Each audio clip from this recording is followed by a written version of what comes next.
Alhamdulillahilladzi ahyana ba'da ma amatana wa ilaihi nusyur. Asyhadu an la ilaha illallah wahdahu la syarika lah wa asyhadu anna Muhammadan abduhu wa rasuluhu la nabiyya ba'dah. Allahumma shalli ala Muhammad wa ala ali Muhammad. Bapak dan ibu jemaah subuh yang dirahmati Allah, bersyukur kita kepada Allah Subhanahu wa taala. Alhamdulillah, pagi ini kita dapat melaksanakan sholat subuh berjamaah. Mudah-mudahan kita akan mendapatkan apa yang dijanjikan Allah. Dan berselawat kita kepada Nabi kita Nabi Muhammad sallallahu alaihi wasallam. Allahumma shalli ala Muhammad wa ala ali Muhammad. Kemudian mari kita berusaha meningkatkan keimanan dan ketakwaan kita kepada Allah. Bapak Ibu yang dirahmati Allah, kita sambung kajian kita pada Jumat yang lampau, yaitu tentang perintah Allah kepada kita mengenai kesabaran, di mana diperintahkan oleh Allah kepada kita bahwa kita harus bersabar dan menguatkan kesabaran kita. Bersabar dan menguatkan kesabaran. Apa saja hal-hal yang bisa menolong kita untuk mewujudkan kesabaran itu? Di beberapa hal yang harus ada pada diri kita agar kesabaran itu tetap ada pada diri kita. Yang pertama kali kita harus yakin bahwa dengan kesabaran, dalam Al-Quran surah Az-Zumar Allah katakan, A'udzubillahi minasyaitonir rajim, Bismillahirrahmanirrahim, Innama yuwaffas sabiruna ajrahum bighairi hisab. Sesungguhnya hanya orang-orang yang bersabarlah yang dicukupkan pahala mereka tanpa batas. Di orang-orang yang sabar itu, kita yakin bahwa dengan kesabaran yang ada pada kita, bahwa pahala yang Allah janjikan kepada kita akan dicukupkan tanpa batas. Satu. Jadi harus yakin kita bahwa pahala kesabaran itu akan diberikan oleh Allah kepada kita. Umar radhiyallahu anhu berkata, kata beliau, saya tidak tertimpa suatu. Yang pertama, kata Umar, cobaan itu tidak menimpa agamaku. Selama cobaan tidak menimpa agama kita, maka itu kita harus bersabar. Allahumma inni as'aluka salamatan fid din wal afiyatan fil jasadi. Itu kita yang pertama. Salamatan fid din, selamatan dalam agama. Yang kedua, kata Umar, bahwa cobaan yang Allah berikan kepada kita itu sesungguhnya tidak lebih besar daripada nikmat yang Allah berikan kepada kita. Kecil saja banding dengan nikmat yang selalu Allah berikan dan Allah curahkan kepada kita. Yang ketiga, kata Umar, cobaan itu tidak menghalangi kita untuk berdoa kepada Allah. Bagaimanapun cobaan yang Allah berikan kepada kita, jangan sampai, kata Umar, cobaan itu menghalangi kita untuk ridha kepada Allah. Kita itu kan sifatnya orang bertakwa. Dan yang keempat, kata Umar, bahwa kita berharap apapun cobaan yang Allah berikan kepada kita, di baliknya ada pahala. Ada pahala yang Allah sediakan. Itu pernah diceritakan, kalau kita ditimpa sebuah penyakit apapun namanya, maka kalau kita sabar dengan penyakit itu, tetap berusaha untuk sehat, maka Allah akan ampuni dosa kita, Allah gugurkan dosa kita. Itu satu nikmat dari Allah. Yang kedua, yakinlah kita bahwa dia tetap bersabar kepada Allah di bagaimanapun cobaan yang menimpa kita. Kita berharap bahwa setelah cobaan itu yang kita hadapi ini akan ada hiburan dari Allah, akan ada balasan yang lebih baik daripada Allah. Nah, yakinlah kita bahwa ujian yang Allah berikan kepada kita itu menurut Allah kita pasti mampu menerimanya. Allah tidak akan berikan cobaan kepada kita yang di luar kemampuan kita manusia. Itu pasti. Itu yang kedua yang bisa kita usahakan agar kesabaran itu terpupuk dalam diri kita. Yang ketiga, yakinlah kita bahwa setelah musibah, setelah cobaan yang Allah berikan kepada kita itu ada jalan keluar yang akan Allah berikan kepada kita. Saya ja'alullahu ba'da usri yusra, kata Allah dalam surat At-Talaq ayat yang ke-7. Allah kelak akan memberikan kelapangan sesudah kesempitan. Setelah sempit, sesudah musibah ada nikmat, setelah sempit ada lapang. Nah, kalau dalam surat Asy-Syams, fa inna ma'al usri yusra, inna ma'al usri yusra, 2 kali Allah. Ya, sesungguhnya sesudah kesulitan itu ada kemudahan, dan sesungguhnya kata Allah sesudah kesulitan itu pasti ada kemudahan. Yakinlah kita apapun kesulitan hidup yang kita hadapi dalam hidup ini, maka di balik itu pasti Allah sediakan kemudahan. Tidak selalu kita akan melalui jalan yang mendaki. Kita jalan, tidak selalu jalan itu mendaki, dan juga tidak selalu jalan itu menurun, dan juga tidak selalu jalan itu mendatar. Kalau kita mendaki, yakinlah bahwa di balik pendakian itu pasti ada yang jalan menurun.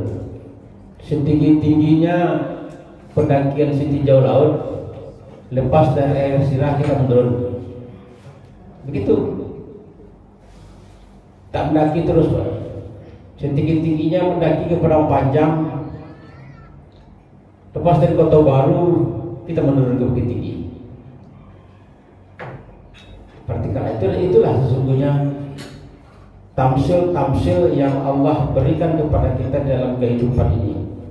Jadi jangan kita terlalu banyak mengeluh terhadap cobaan yang Allah berikan, terhadap cobaan apa saja.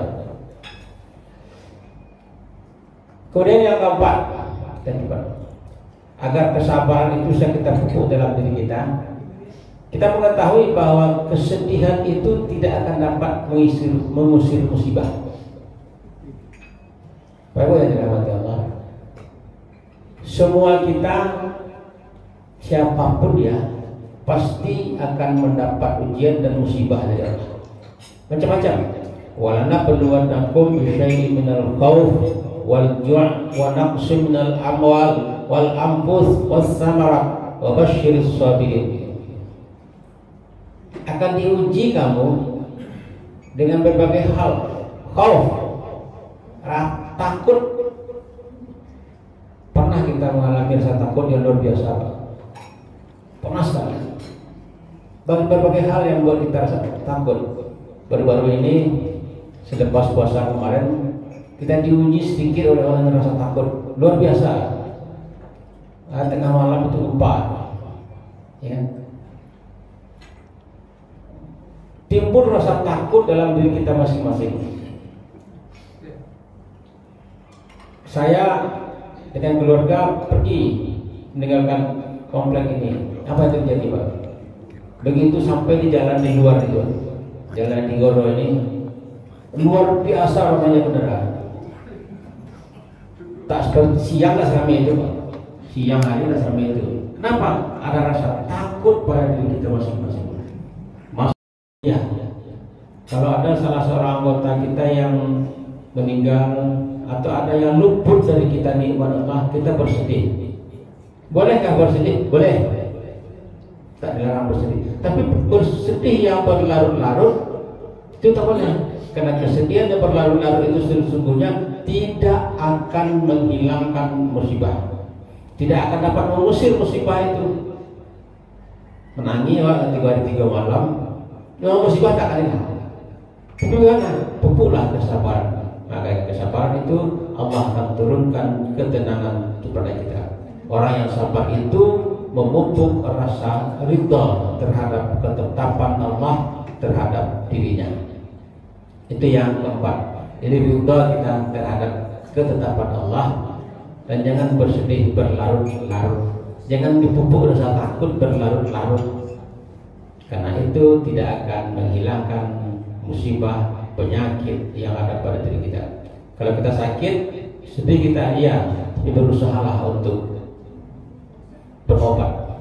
Obat itu salah satu hal juga yang menguji kesabaran kita. Bapak Ibu yang dirahmati Allah, mana yang sudah ada snack di depannya, silakan diminum. Yang minum teh, minum kopi, kita santai saja. Makan lape, ada kue, silakan. Itu yang keempat, Bapak. Yang kelima, yakinlah kita harus yakin dalam hati kita bahwa Allah akan memberikan ganti, akan diganti oleh Allah. Apa yang diganti oleh Allah? Kesabaran kita itu akan diganti oleh Allah. Kata Rasulullah, innallaha idza ahabba qauman batalahum faman radiyallahu falahu radha wa man saqitallahu falahu suqa. Kata Rasulullah, jika Allah mencintai suatu kaum, jika Allah mencintai seseorang, satu kaum, maka Allah akan menguji mereka. Barang siapa ridha terhadap ujian Allah itu, maka Allah pun ridha kepadanya. Dan barang siapa yang, kalau Allah sudah membenci suatu kaum dan dia benci, dia berikan musibah, ujian, benci dia terhadap musibah itu, maka Allah pun benci kepadanya. Syahitallahu falahu saqat. Jadi kalau kita benci, tidak suka terhadap ujian yang Allah berikan, Allah pun tak suka kepada kita. Kata Nabi gitu. Jadi kalau Allah mencintai suatu kaum, suatu negeri, seseorang, untuk keluarga, kalau Allah cinta kepadanya, Allah akan uji dia. Allah akan uji dia. Kalau dia ridha terhadap ujian itu, terhadap musibah itu, Allah pun ridha kepadanya. Tetapi kalau Allah berikan musibah, berikan ujian, benci kita terhadap musibah itu, tak suka kita, mengeluh kita, maka Allah pun benci kepada kita. Ini mudah saja. Jadi kalau Allah sayang, yakinlah kita bahwa musibah yang Allah berikan itu maupun kesabaran kita, bahwa yakin kita bahwa Allah sedang menyayang kita. Di orang yang diberikan penyakit sakit, sesungguhnya Allah sedang sayang kepadanya. Kalau dia ridha terhadap penyakitnya, tapi ridha penyakit itu tetap berusaha untuk berobat, tetap berusaha untuk sembuh. Itu ridha namanya. Tapi kalau mengeluh, balik ke bapak awak sana kenai, bapak ikut bintang, itu benci, itu namanya kepada musibah yang Allah berikan, maka Allah pun benci kepada kita. Jangan sampai Allah benci kepada kita. Pupuk kesabaran kita, bahwa yakin kita bahwa Allah akan memberikan kasih sayangnya kepada kita di balik sebuah musibah yang Allah berikan. Yang keenam, dan cepat,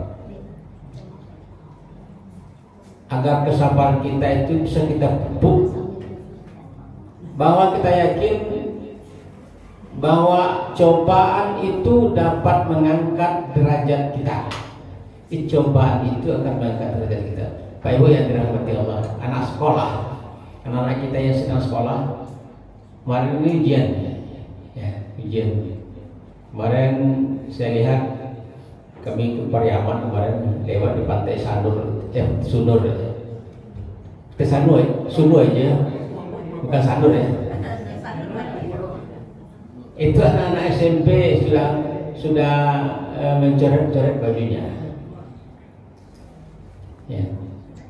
Kenapa dia mencoret-coret bajunya? Karena dia sudah selesai ujian. sudah selesai ujian, sudah lulus, berarti dia akan meningkat lagi besok atau beberapa bulan ke depan. Mereka akan berganti baju lagi. Kemarin bajunya putih dongker, besok abu-abu lagi bawahnya. Apa artinya? Diangkat kelasnya dari kelas 3 SMP jadi kelas 1 SMA besok. Dan begitu seluruhnya. Kita pun begitu, dengan diuji oleh Allah itu akan diangkat derajat kita di sisi Allah Subhanahu wa taala. Kata Nabi, "Iza aradallahu bi ba'dihil khair ajjalahul uqubah fid dunya wa iza aradallahu bi 'abdihi syarra amsaka anhu bi zambi hatta yuwaffi bihi yaumal qiyamah." Kata Nabi, jika Allah menghendaki kebaikan atas seseorang hamba, maka Allah akan menyegerakan hukumannya di dunia. Namun jika Allah menghendaki keburukan bagi seorang hamba, maka ia akan menangguhkan hukuman atas dosa-dosanya sampai dilaksanakan pada hari kiamat nanti. Baik ya, dirahmati Allah.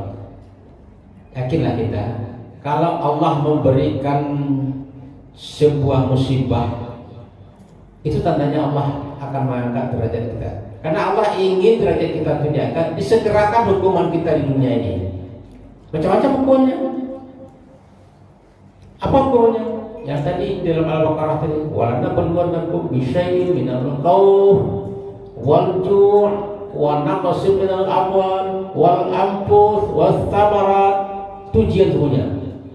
Itu musibah yang Allah berikan kepada seseorang untuk mengangkat derajatnya dengan sangat ridha kepadanya. Ridha. Tapi kalau Allah tidak mau mengangkat derajatnya, dibiarkan orang itu, orang berdosa, biarkan berlarut-larut. Mereka tenggelam dalam kehidupan dunia. Nanti Allah akan laksanakan hukuman itu di yaumil qiyamah. Jadi mulai sejak kita menemui hari-hari kita, hari mahsyar kita, masuk barzah dan lain sebagainya, sudah mulai di sana ada azab Allah. Kenapa?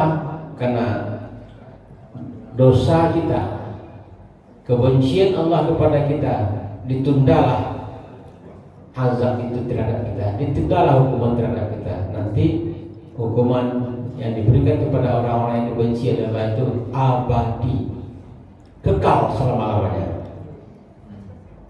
Baik yang dirahmati Allah. Yang ketujuh, dia banyak ini. Kita harus mengingat besarnya nikmat Allah kepada kita.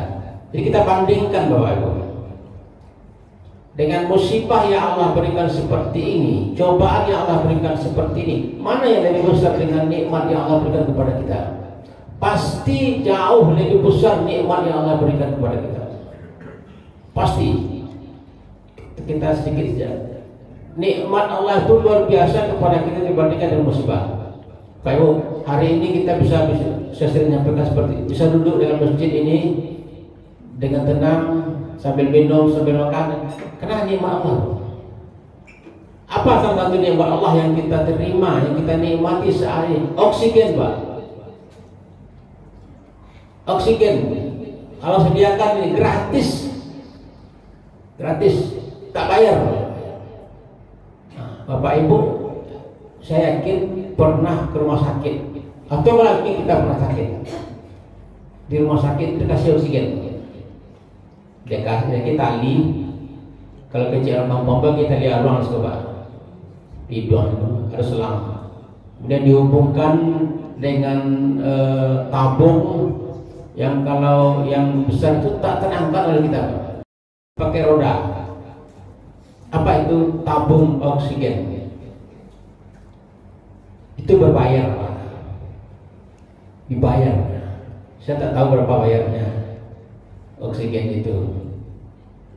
Kita, menurut kita saja, seandainya ya, tabung oksigen itu 10.000 rupiah saja per jam, lebih. Kalau 10.000 rupiah per jam, ya, terus bukan sebulan, setahun, 63 tahun umur saya. Kalau saya bayar seperti itu, dari mana kita cari uang? Dari mana kita mendapatkan uang untuk bayar oksigen itu? Ini sekarang Allah sediakan oksigen itu satu oksigen, baru yang lain, kesehatan, keamanan dan sebagainya. Ya, jadi ingat-ingat itu, apapun yang Allah berikan kepada kita, yakinlah bahwa nikmat Allah itu jauh lebih besar. Kemudian yang ke-8, dengan kehidupan kita di dunia ini, kata Nabi, dunia ini penjara bagi orang mukmin, surga bagi orang kafir. Yang terakhir, ad-dunya sijnul mu'minin wa jannatul kafir. Dunia adalah penjara bagi orang mukmin dan surga bagi orang kafir. Bapak Ibu yang dirahmati Allah, terakhir sebuah kisah dari Mesir, Ibnu Hajar As-Saqani namanya. Dia waktu itu, Ibnu Hajar ini jadi hakim kepala di Mesir, hakim kepala, menteri jabatannya. Suatu hari namanya hakim kepala, dia keluar dari menuju tempat bekerjanya dengan segala perlengkapannya. Ya, hakim pakai toga apa segala macam gitu, mentereng dengan fasilitas yang ada padanya. Dia pakai dia keluar. Pada saat itu ada seorang Yahudi. Yahudi itu dalam kondisi menyedihkan sekali. Mungkin dia berkata kepada Ibnu Hajar, wahai Ibnu Hajar, berhentilah engkau sebentar. Berhenti dia Ibnu Hajar. Setelah berhenti, Yahudi mengatakan kepadanya, wahai Ibnu Hajar, bagaimana hadis yang sering saya dengar katanya? Yahudi tahu juga dia. Apa itu? Bahwa dunia ini penjara bagi mukmin dan neraka, surga bagi orang kafir. Sekarang kok kondisinya terbalik? Balik gimana? Kamu dengan segala jabatan kamu, dengan kementerian kamu berkecukupan. Sementara kamu Muslim. Sementara saya kan kafir katanya. Tahu dia bahwa saya kafir. Tapi saya seperti ini. Maka sambil tersenyum,